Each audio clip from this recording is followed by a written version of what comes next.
So before I get into what a nightmare it was to repair and restore these doors, we're going to talk about the floors and the trim, because that was a job in this parlor. The majority of these baseboards were pretty messed up, especially in that corner where the kitchen was, and since the dining room was the only room in the house that had the same matching trim, we ended up using a lot of those pieces to repair it, and then we made our own baseboards in the parlor. And then we got to work sanding down the floors, and then I scraped out all the corners, and then we refinished it. And then we got started on the landlord special trim. And yes, the baseboards and around the doorways we did paint, but we did save it around the windows, so.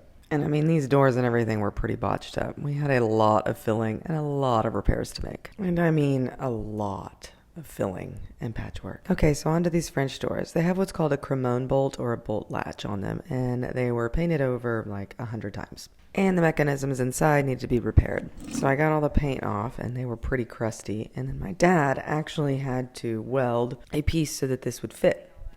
The piece that had broken off is what catches right here on that circular thing and causes the whole bolt to lift up.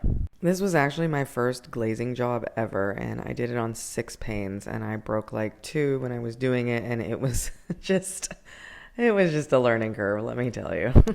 After a few cuss words, we finally got them completely glazed, and then we painted them with a marine base paint, and then we got the bolt latch, or the Cremone latch, put on them.